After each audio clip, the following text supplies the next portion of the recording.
Merci, chers collègues.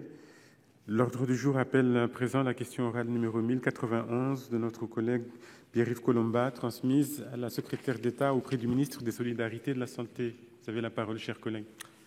Monsieur le ministre, la rapidité d'exécution est la justification habituelle des entorses au principe républicain selon lequel c'est le Parlement qui fait la loi. Les gouvernements nous la servent régulièrement en cas de demande d'habilitation à légiférer par ordonnance. S'agissant de celle prévue à l'article 50 de la loi du 10 août 2018, il y aura donc 19 mois. À l'évidence, ce n'est pas le cas. Encore moins si l'article 36 du projet de loi ASAP, en cours de discussion, est voté, puisqu'il prévoit d'allonger encore d'un an le délai d'habilitation prévu par la loi précédente. Une vraie course de lenteur, constatez-le. En attendant, les problèmes, bien sûr, que ces ordonnances sont censées régler demeurent, notamment ceux que pose aux élus des petites communes l'inadaptation de la législation et de la réglementation relative aux crèches à leur manque de moyens. Ces élus sont donc dans l'impossibilité de répondre aux attentes des parents, particulièrement ceux qui travaillent. Sont particulièrement attendues les possibilités évoquées lors des consultations qui avaient précédé la demande précédente d'habilitation, concernant l'obligation générale d'un espace minimum de 7,50 m² par enfant et l'assouplissement des modalités d'accueil en surnombre. La même qualité d'accueil, évidemment, étant par ailleurs garantie. Monsieur le ministre, peut-on espérer que les élus et les parents des petites collectivités ne seront pas déçus? Si oui, peuvent-ils, en attendant le texte définitif, j'insiste particulièrement sur ce point, bénéficier de dérogations qui leur permettraient de mettre en route leur projet en toute sécurité juridique, parce que vous savez qu'entre le moment où on projette et le moment où on réalise, ça prend un certain temps. Je vous remercie d'une réponse positive. Merci, chers collègues. Monsieur le ministre, vous avez la parole. Merci, Monsieur le Président, Monsieur le Sénateur Pierre-Yves Collombat. Merci pour votre question qui va me permettre de répondre à un certain nombre d'interrogations qui s'expriment à ce sujet depuis plusieurs mois.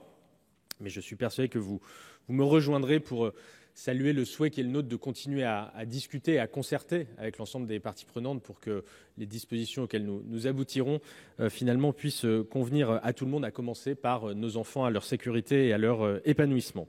Vous l'avez rappelé dans la loi pour un État au service d'une société de confiance, vous nous avez habilités à prendre par ordonnance toutes les mesures d'ordre législatif pouvant concourir au développement et au maintien de l'offre d'accueil du jeune enfant. Une concertation s'est tenue de septembre 2018 à septembre 2019 avec l'ensemble des parties prenantes et a fait l'objet d'un rapport rendu public en décembre 2019 que vous avez dû parcourir, je l'imagine, avec pour objectif une simplification du cadre pour renforcer l'offre d'accueil, mieux l'adapter aux besoins des parents et simplifier le quotidien des professionnels. Cette réforme nous permettra d'atteindre l'objectif ambitieux que nous sommes fixés, que vous connaissez, de créer 30 000 places de crèche d'ici 2022. Parmi les mesures envisagées, il y a la simplification du pilotage local de la politique d'accueil du jeune enfant et la transformation des relais d'assistantes maternelles en relais petite enfance, qui deviendraient de véritables lieux de référence pour les parents en recherche d'un mode d'accueil et de lieux ressources pour les assistants maternels pour discuter de leurs pratiques et accéder à la formation continue et sortir d'un isolement qu'elles connaissent parfois. Et vous savez très bien que l'isolement, parfois, est le premier pas vers la maltraitance.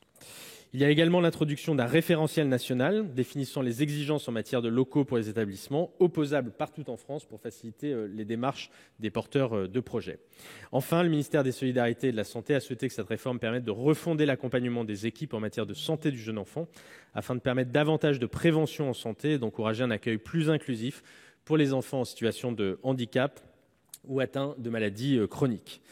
Conformément aux souhaits du Parlement, la réforme favorise les expérimentations et il est par exemple proposé d'expérimenter partout en France une obligation d'organisation de temps d'analyse de pratiques dans les établissements, demandée par les professionnels. De même sera expérimenté un assouplissement des règles d'encadrement qui permettra qu'un seul professionnel accueille seul jusqu'à 3 enfants entre 18 h et 6 h afin de développer l'offre d'accueil en horaire atypique pour les parents qui travaillent en horaire décalé ou ceux dont les temps de trajet nécessitent de laisser leur enfant encore un peu plus tôt le matin. La consultation que j'évoquais a permis de conclure au besoin d'élargir le périmètre de l'habilitation afin de permettre la refondation nécessaire du pilotage local de cette politique d'accueil du jeune enfant. Et cette réforme devra également inclure des mesures qui résulte des travaux de la commission sur les 1000 premiers jours de la vie de l'enfant, commission présidée par Boris Cyrulnik, projet que je suis particulièrement et qui devra faire l'objet d'annonces d'ici l'été. Une nouvelle disposition d'habilitation a ainsi été intégrée au projet de loi pour l'accélération de la simplification de l'action publique, vous l'avez évoqué dans son article 36, ce qui permet de finaliser la réforme en lien avec l'ensemble des parties prenantes, telle qu'elle l'exige. Merci, Monsieur le Ministre. Vous êtes retombé dans les dépassements de temps. Chers collègues. Monsieur le ministre, je me demande si vous avez entendu ce que je vous ai dit. Vous m'avez répondu complètement à côté, c'est-à-dire que vous n'avez pas répondu. Alors je sais bien que le gouvernement, les intentions du gouvernement sont d'une pureté complète, que c'est tout à fait parfait. Enfin, les réalités, elles sont là. Et en particulier, vous devriez, en plus de construire une société de confiance, nourrir la confiance avec le Parlement et dans le Parlement. Franchement, c'est pas acceptable que vous répondiez ainsi à côté. Non, c'est pas acceptable, c'est se moquer du monde. Mais vous passez votre temps à vous moquer du monde. Merci, chers collègues.